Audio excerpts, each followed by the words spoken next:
નમસ્કાર 7 વાગ્યાના સમાચારમાં હું દ્વૈત આપનું સ્વાગત કરું છું। સમાચારની શરૂઆત કરીશું આજના મુખ્ય સમાચારથી। વસ્તુ અને સેવા કર માટે કેન્દ્ર તથા રાજ્યના અલગ અલગ કાયદા માટેનો મુસદ્દો મંજૂર કરતી જીએસટી કાઉન્સિલ। નાણામંત્રી જેટલીએ જાહેર કર્યું કે કરદાતા ઉપર કોનું કેટલું આધિપત્ય રહેશે તે નક્કી કરવા 3 જાન્યુઆરીએ ફરી મળશે બેઠક। 53 દિવસથી ચાલતી મણિપુરની આર્થિક નાકાબંધી ખતમ થાય તેવા પ્રયાસ માટે ઇમ્ફાલ પહોંચ્યા ગૃહ રાજ્યમંત્રી કિરણ રિજિજુ। આર્થિક ઘેરાબંધીને માનવતા વિહોણી ગણાવતા તેમણે કહ્યું, સૌના મન દુઃખનો શીતળ ઇલાજ કરવા સદા તત્પર છે મોદી સરકાર। દારૂબંધી કાયદામાં કડક સુધારો કરતા વેંત તેનો માતબર અમલ કરી બતાવે છે રૂપાણી સરકાર।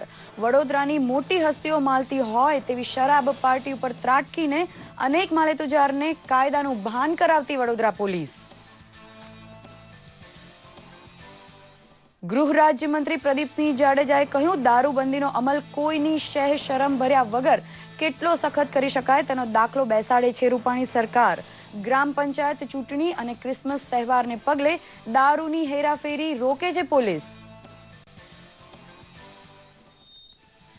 ખેતીવાડીની સજીવ પદ્ધતિ સાથે પશુપાલન જોડવાનો પ્રયોગ ખેડૂત માટે કેટલો ફાયદાકારક બને તેના મંથનમાં પહોંચ્યા કૃષિ રાજ્યમંત્રી પુરુષોત્તમ રૂપાલા। શહેર જેવી સઘળી સગવડ ધરાવતા સ્માર્ટ વિલેજની વહેલી તકે ગુજરાત રચના કરે તેવી વ્યક્ત કરી આશા। ગુજરાતના અતિથિ તરીકે વાઇબ્રન્ટ સમિટમાં હાજર રહેનાર નોબેલ પારિતોષિક વિજેતાઓના પ્રવચન શાળા અને કોલેજના તમામ વિદ્યાર્થી સુધી પહોંચે તેવી વ્યવસ્થા ગોઠવશે રૂપાણી સરકાર। વાઇબ્રન્ટ સમિટની તૈયારીઓની સમીક્ષા માટે યોજાઈ બેઠક।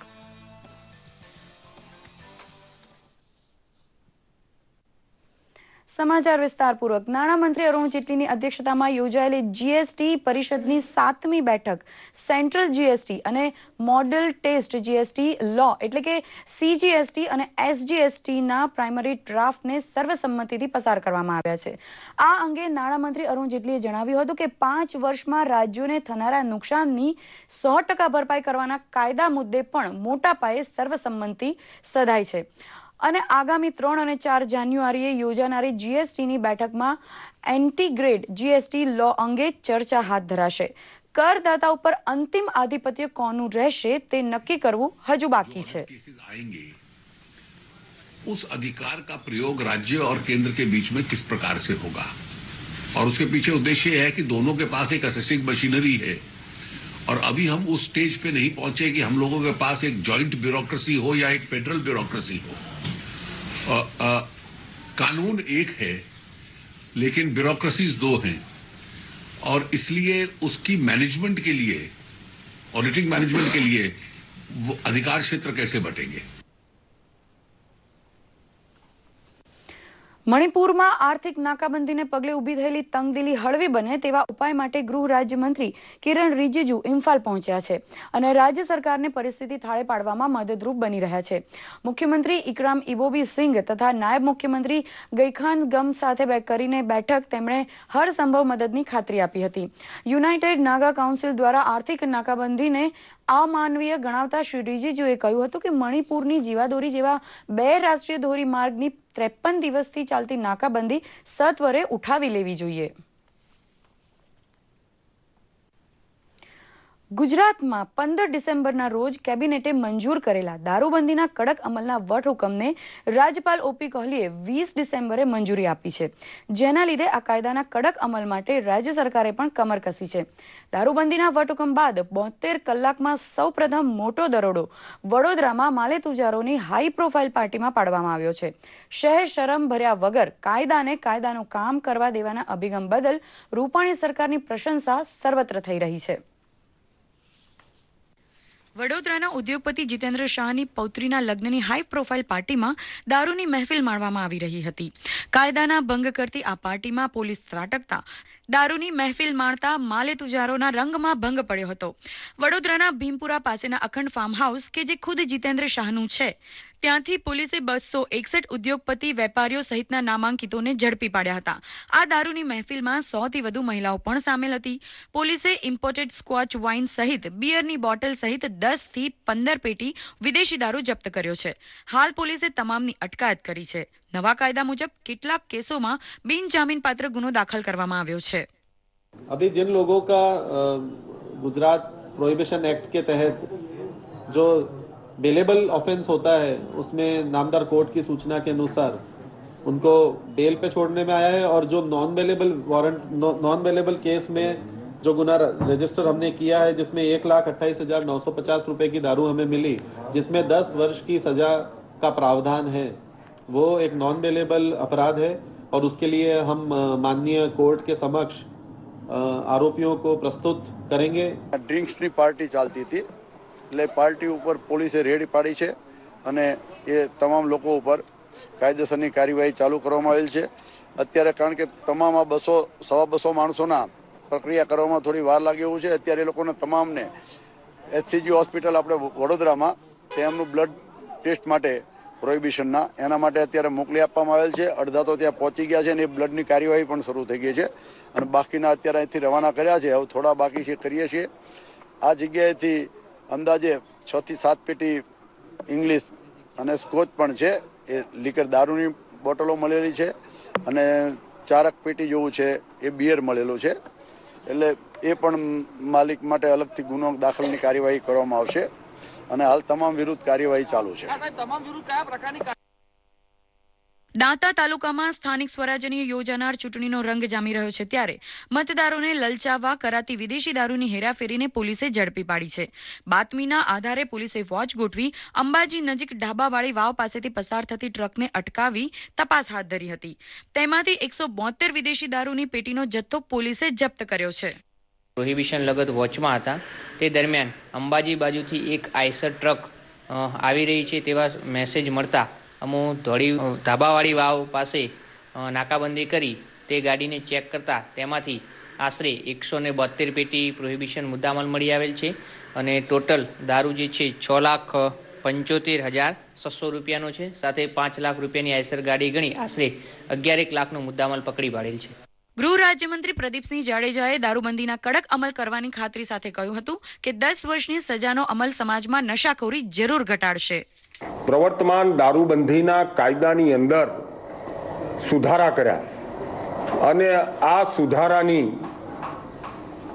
રાજ્ય સરકારે ગુજરાતમાંથી દારૂબંધીના દૂષણને ડામવા માટેની કટિબદ્ધતા હોવાના કારણે વિધાનસભામાં કાયદો પસાર થાય ત્યાં સુધી અમે રાહ જોઈ નહીં અને અમે ઓર્ડિનન્સના માધ્યમથી કેબિનેટની અંદર આ કાયદો પસાર કર્યો. આ બે મોટી ઘટનાઓ જોતા લાગી રહ્યું છે કે સરકારે હવે આ નવો કાયદો અમલમાં લાવી ગુનેગારોને નહીં બક્ષવાનું મન બનાવી લીધું છે. રાજ્ય સરકારના આ સરાહનીય પગલાંથી કેટલાક પરિવારોના માળો વિખરાતા બચી જશે. દૂરદર્શન સમાચાર, અમદાવાદ. અમદાવાદમાં ગુજરાત કૃષિ વિજ્ઞાન મંડળ અને કામધેનુ યુનિવર્સિટીના સંયુક્ત ઉપક્રમે આયોજિત સજીવ ખેતી અને પશુપાલન આ વિષયક રાજ્ય કક્ષાના સેમિનારનું ઉદ્ઘાટન કૃષિ રાજ્યમંત્રી પુરુષોત્તમ રૂપાલાના હસ્તે કરવામાં આવ્યું હતું, જેમાં તેમના હસ્તે કૃષિ, પશુપાલન અને કૃષિ વિસ્તરણ તેમજ વેટરનરી ક્ષેત્રે વિશિષ્ટ યોગદાન આપનાર વૈજ્ઞાનિકોનું બહુમાન પણ કર્યું હતું. આ પરિસંવાદમાં કૃષિ તજજ્ઞો, સહકારી મંડળીના સભ્યો અને કૃષિ ઉદ્યોગ સાથે સંકળાયેલા અગ્રણીઓએ માર્ગદર્શક સૂચનોનું આદાન પ્રદાન પણ કર્યું હતું. આ અંગે માહિતી આપતા કૃષિ રાજ્યમંત્રીએ જણાવ્યું હતું કે આગામી સમયમાં સજીવ ખેતી, પશુપાલન અંગે વિભાગના નિષ્ણાતો દ્વારા વિભાગના થયેલા સંશોધનો અને નીતિઓ અંગે ચર્ચા હાથ ધરવામાં આવશે.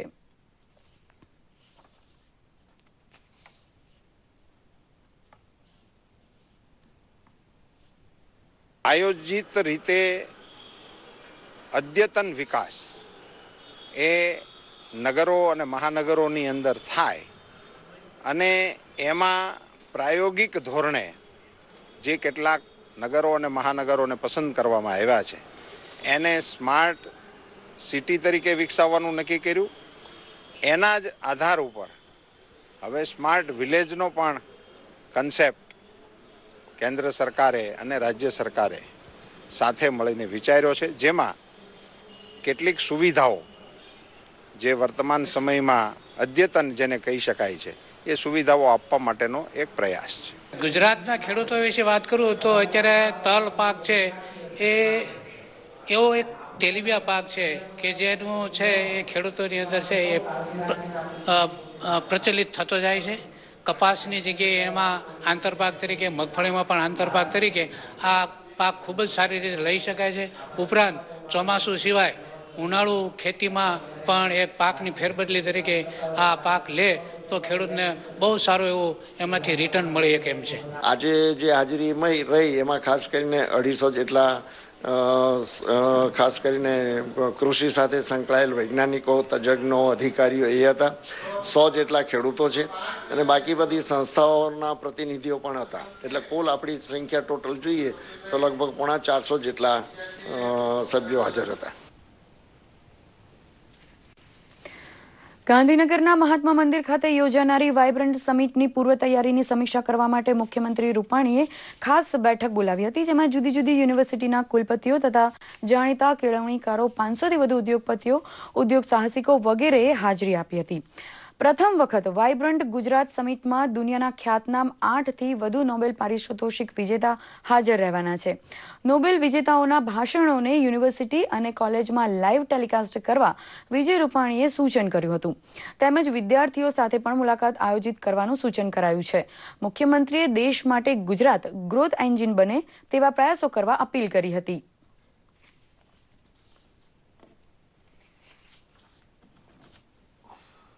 આ ગુજરાતનો જ વાઇબ્રન્ટ નથી, આ વખતનું વાઇબ્રન્ટ એ ભારતનું વાઇબ્રન્ટ બની રહ્યું છે.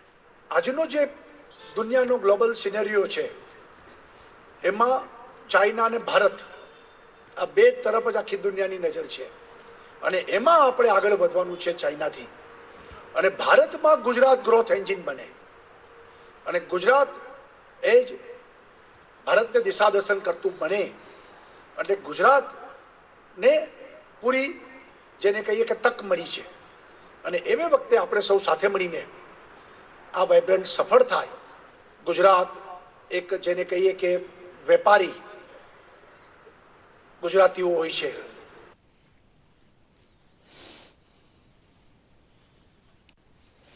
ગુજરાત ગણિત મંડળના ત્રિદિવસીય 53મા વાર્ષિક અધિવેશનને શિક્ષણ મંત્રી ભૂપેન્દ્રસિંહ ચુડાસમાએ ખુલ્લું મૂક્યું હતું.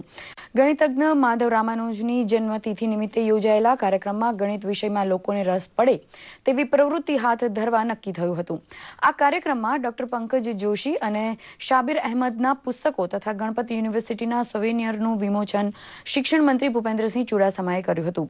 23થી 25 ડિસેમ્બર સુધી ચાલનારા આ કાર્યક્રમમાં ખરતા તારા ઉપર સંશોધન કરનાર ડોક્ટર પંકજ જોશીને professor AR Rao research award, ખગોળશાસ્ત્રી પુરસ્કૃત તો ભૂમિતિના ક્ષેત્રે નોંધપાત્ર કામગીરી કરનાર શાબિર અહેમદ તેલવાલાને પ્રોફેસર AR રાવ ભૂમિતિ પુરસ્કારથી નવાજવામાં આવશે.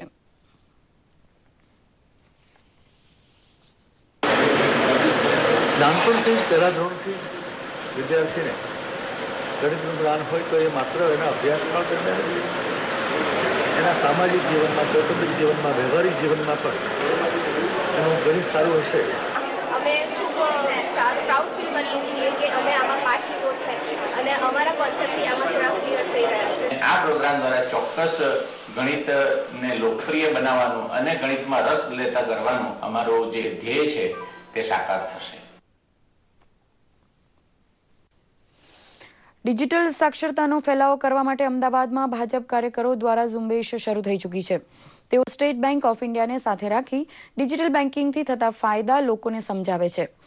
પ્રધાનમંત્રી મોદીએ જણાવ્યું છે કે કાળા નાણાંનું સર્જન અને ભ્રષ્ટાચારને ડામવા માટે કેશલેસનું ચલણ વધારવું પડશે.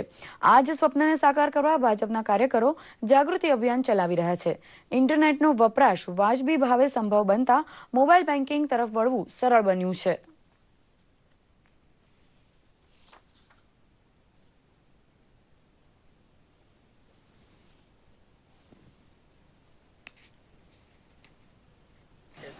પબ્લિક રિસ્પોન્સ ખૂબ સારો છે.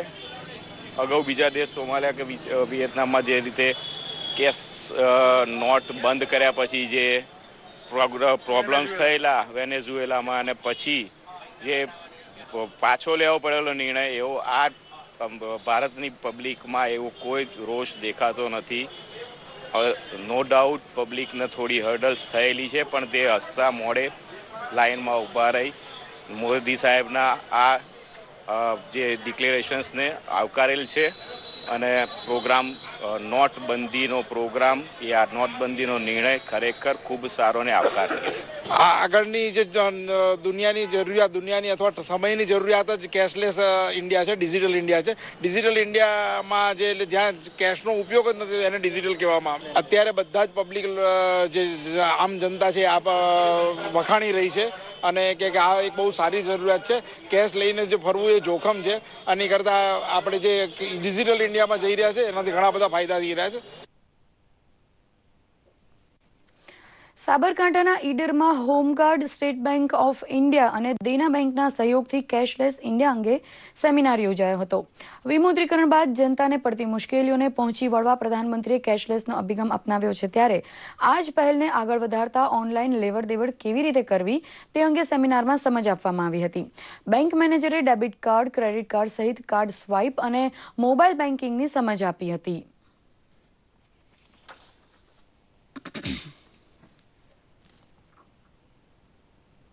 આ જે પરિસ્થિતિ છે તે ટૂંક સમય માટે જ છે અને જેનો બેનિફિટ્સ આપણને ફ્યુચરમાં ખૂબ સારો એવો મળશે. આજે કોઈ દાદા લાઈનમાં ઊભા રહ્યા હોય અને એમ કહી શકતા હોય કે હું બાલાજીના મંદિરમાં દર્શન કરવા માટે જઉં છું અને 8 કલાક લાઈનમાં ઊભું રહેવું પડ્યું અને જો આજે મારા પૈસા માટે 3 કલાક જો લાઈનમાં ઊભી રહેવું પડતું હોય તો તે મને યોગ્ય છે, તો પછી અમારા જેવા યુવા મિત્રોને તો સામાન્ય છે કે આ નિર્ણય એમને ગમવો જ જોઈએ કે આ તો એમના ફ્યુચર માટે, એમના ભવિષ્ય માટે આ નિર્ણય લેવાયો છે. દરેક મિત્રો કેશલેસ તરફ વળે એના માટે બેંકો દ્વારા અમને ખૂબ જ માહિતી આપવામાં આવી, યોગ્ય માર્ગદર્શન આપવામાં આવ્યું છે. તો મિત્રોને વિનંતી કરીશ કે આપણા વડાપ્રધાનના નિર્ણયને આપણે સાથે સહયોગ આપીએ અને દરેક મિત્રો કેશલેસ તરફ જાય.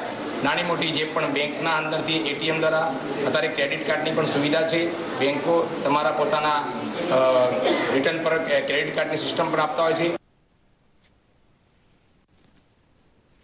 જામનગર નજીક આવેલા હાપા ગામમાં લોકોનું ચેકિંગ કરનારા એક કિશોર સહિત 3 નકલી આઈટી ઓફિસરોને ઝડપી પાડવામાં આવ્યા છે. ગત રાત્રિએ એક કિશોર સહિત મકસૂદ અહમદ બબર, મયુર હરિભાઈ ચૌહાણ અને પૃથ્વીરાજસિંહ રાઠોડે આઈટીના ઓફિસરો બનીને જવાહરનગરના રહેવાસીઓના ઘરમાં ઘૂસીને નોટબંધીના નામે નકલી ચેકિંગ હાથ ધર્યું હતું. રહેવાસીઓને આ આઈટી ઓફિસરોની ગતિવિધિઓ શંકાસ્પદ લાગતા પંચકોશી પોલીસને જાણ કરતા પોલીસે ઘટના સ્થળે પહોંચીને આ 4 નકલી આઈટી ઓફિસરોને ઝડપી પાડી આગળની કાર્યવાહી હાથ ધરી છે.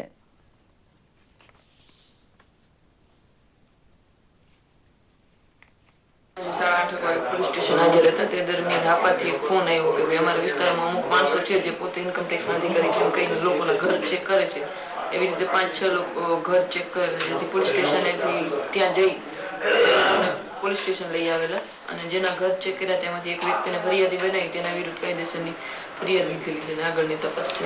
3-4 જણા આવ્યા હતા, અમને જાણ કરી ને પછી જ્યાં ત્યાં જોવા માંડ્યા અને અમે પોલીસને જાણ કરી. પોલીસ વાળા આવ્યા પછી કારું નારવી કે પકડવા આવ્યા. અમદાવાદની ઇન્ડિયન ઇન્સ્ટિટ્યૂટ ઓફ મેનેજમેન્ટના અધ્યક્ષ તરીકે નિયુક્ત થયા બાદ પહેલી વખત આઈઆઈએમની મુલાકાતે આવેલા ઉદ્યોગપતિ કુમાર મંગલમ બિરલાએ ઉત્કૃષ્ટ શિક્ષણ માટેનો બૌદ્ધિક બંદોબસ્ત રૂબરૂ નિહાળીને ખુશી વ્યક્ત કરી હતી. આઈઆઈએમના ડિરેક્ટર આશિષ નંદાએ સરસ જાહેરાત કરી હતી કે આઈઆઈએમનો મોટા ભાગનો નાણાકીય વહીવટ કેશલેસ ચાલે છે, પરંતુ 100% ડિજિટલ વ્યવહારનું સ્તર 1 મહિનામાં હાંસલ કરી લેવાશે.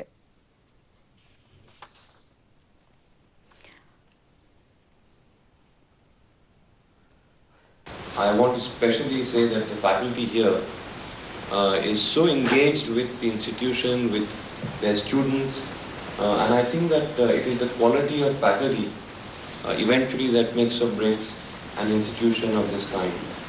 And what I saw was truly impressive, far beyond what I had thought I would encounter, and much more impressive than I could have imagined it to be.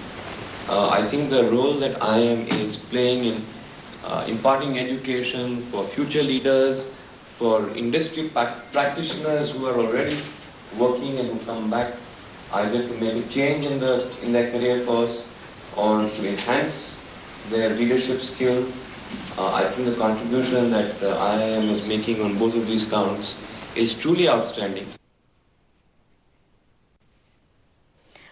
BPL પરિવારો માટેની ગુજરાત સરકારની મહત્વાકાંક્ષી માં અમૃતમ અને વાત્સલ્ય યોજના થકી દ્વારકામાં વાત્સલ્ય કાર્ડ મારફતે મોટી સંખ્યામાં દર્દીઓ લાભ લઈ રહ્યા છે.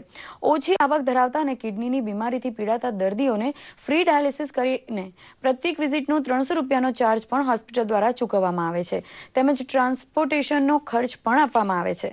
ગરીબો માટે આશીર્વાદરૂપ માં અમૃતમ કાર્ડ દ્વારા 20 થી વધુ ગંભીર પ્રકારના રોગોનું નિદાન સરકારી તેમજ સરકાર દ્વારા નક્કી કરાયેલી ખાનગી હોસ્પિટલમાં નિઃશુલ્ક કરવામાં આવે છે. ત્યારે સરકાર દ્વારા ઉપલબ્ધ કરાયેલી મફત સારવારનો લાભ મળવાથી લોકોમાં પણ ખુશી વ્યાપી છે.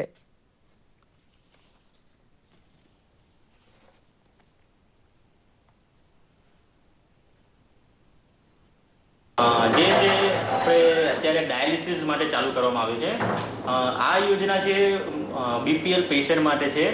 મુખ્યમંત્રી અમૃતમ યોજનામાં જે આવેલ દર્દીને free diagnostic, free diet, free તમને આવવા જવાના પૈસા ભાડા રૂપે ચૂકવવામાં આવે છે.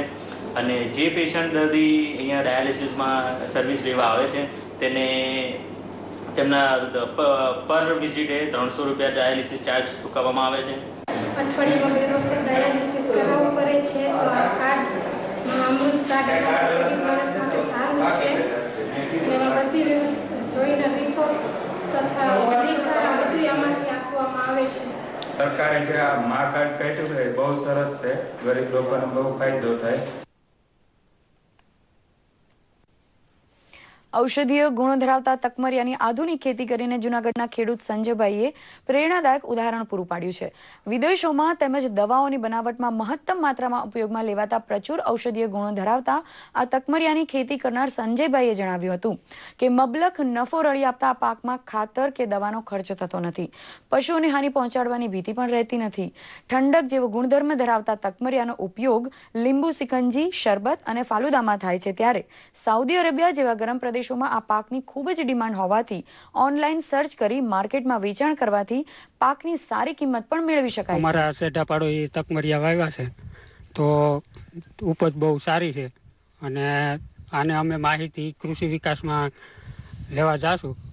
જો સારી ઉપજ મળશે અને સારા થશે તો આવતી વર્ષે અમારે પણ વાવવાનો વિચાર છે. એ જમાનામાં અમે ખેતી આ તકમરિયાની કોઈ કરતા નહીં. અત્યારે અમારા ભાણાએ આ ખેતી કરી છે એટલે માટે હું અહીં જોવા એની વાડી આવ્યો છું. હા, તકમરિયાનો પાક બહુ સારો આવ્યો છે અને તકમરિયાનો ભાવ સારો મળે તો સૌ ખેડૂત ખેતી કરતા તૈયાર થઈ જાય. આમાં કોઈ જાતનો રોગ નથી આવતો અને દવા કે કાંઈ છાંટવું પડતું નથી. અને ઢોર, બકરા, ગાય, બળદ જે હોય જંગલી પ્રાણી આમાં પીતું પણ નથી આ વસ્તુને. મને એવું લાગે છે કે આ પાક સારો નીકળે અને આમાં સફળતા મળે એવું દેખાય છે.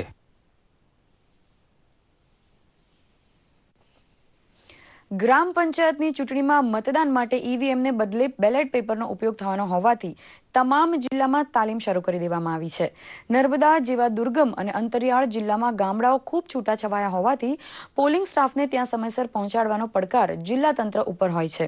કેવડિયા કોલોની ખાતે મતપેટીઓનો જથ્થો આવી પહોંચતા જરૂરી સાહિત્ય સાથે તેની ગામ દીઠ ફાળવણીની વ્યવસ્થા ગોઠવાઈ રહી છે. નિષ્પક્ષ મતદાનનો અધિકાર દરેક મતદાર ભોગવી શકે તે માટે ગામે ગામ પંચાયત ઘરની સાફ સફાઈ કરી તેમાં મતદાન મથકની ગોઠવણી શરૂ કરી દેવામાં આવી છે.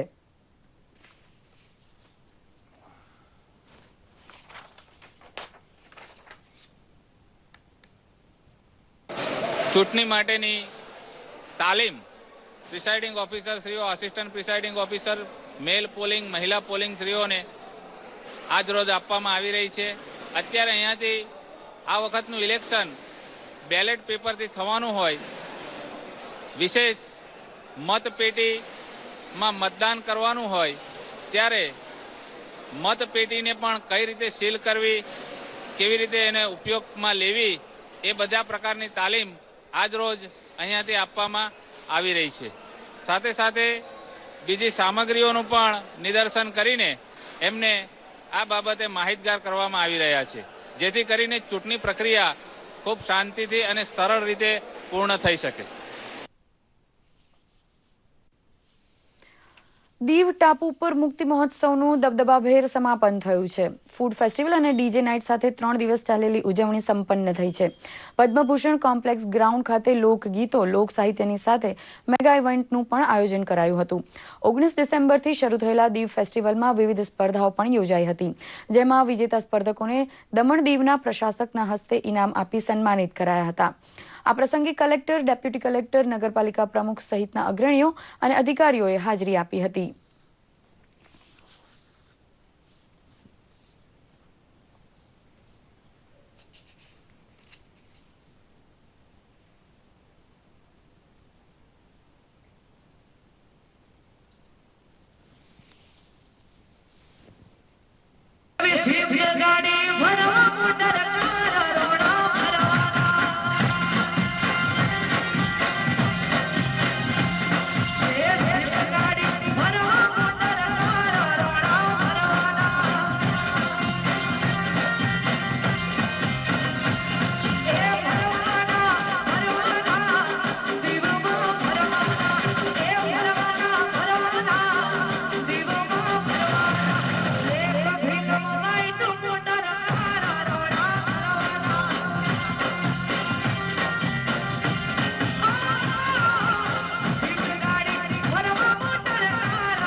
દ્વારકામાં ભગવાન વિઠ્ઠલેશ પ્રભુજીના 502માં પ્રાગટ્ય મહોત્સવ નિમિત્તે જલેબી મહોત્સવની ધામધૂમથી ઉજવણી કરવામાં આવી હતી.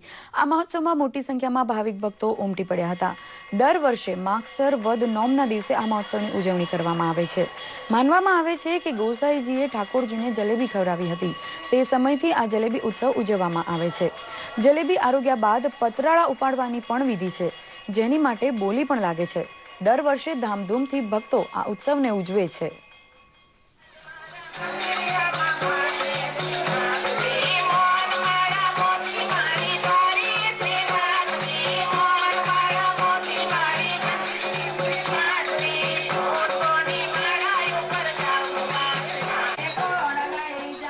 જે ગુસાઈજીનો પ્રાગટ્ય દિવસ છે એ જલેબી ઉત્સવ તરીકે વખણાય છે, કારણ કે જલેબી ઉત્સવમાં જલેબી ગુસાઈજીએ ઠાકોરજીને આરોગાવી હતી, એટલે આ જલેબી ઉત્સવ પણ કહેવાય છે. અને આજરોજ એ ઠાકોરજીને જલેબી આરોગાવવામાં આવી છે. આ ઉત્સવ ત્યારથી મનાવવામાં આવે છે અને ગુસાઈજી ત્યારથી આ જલેબી આરોગે છે, એટલે આ જલેબી ઉત્સવ ગુસાઈજીનો અતિ પ્રિય ઉત્સવ છે. રવિચંદ્રન અશ્વિનને આઈસીસી વાર્ષિક પુરસ્કારોમાં ગુરુવારે બેવડી ખુશી મળી. R Ashwin cricketer of the year બનતા ગારફિલ્ડ સોબર્સ ટ્રોફી હાંસલ કરી, તો સાથે જ આઈસીસીના વર્ષના શ્રેષ્ઠ ટેસ્ટ ક્રિકેટર પણ તેઓ બન્યા છે. Off spinner sir Garfield Sobers trophy મેળવનારા તેઓ ત્રીજા ભારતીય અને ઓવરઓલ 12મા ક્રિકેટર બન્યા છે. અશ્વિન બોલર્સના આઈસીસી ટેસ્ટ રેન્કિંગમાં દુનિયામાં પ્રથમ નંબરે છે. અશ્વિને 12 મહિનામાં 8 ટેસ્ટ મેચ રમી, જેમાં 48 વિકેટ લીધી. T20 ફોર્મેટમાં 18 મેચ રમી, જેમાં 25 વિકેટ લીધી. અશ્વિને ટેસ્ટ ક્રિકેટમાં 48 વિકેટ તો લીધી, સાથે જ 9 ઇનિંગમાં 336 રન પણ બનાવ્યા હતા. તો વિરાટ કોહલીને આઈસીસી વન ડે ટીમ માટે કેપ્ટન પસંદ કરાયા છે. આ સાથે જ આ સમાચાર બુલેટિન અહીં સંપન્ન કરી રહ્યા છીએ. નમસ્કાર.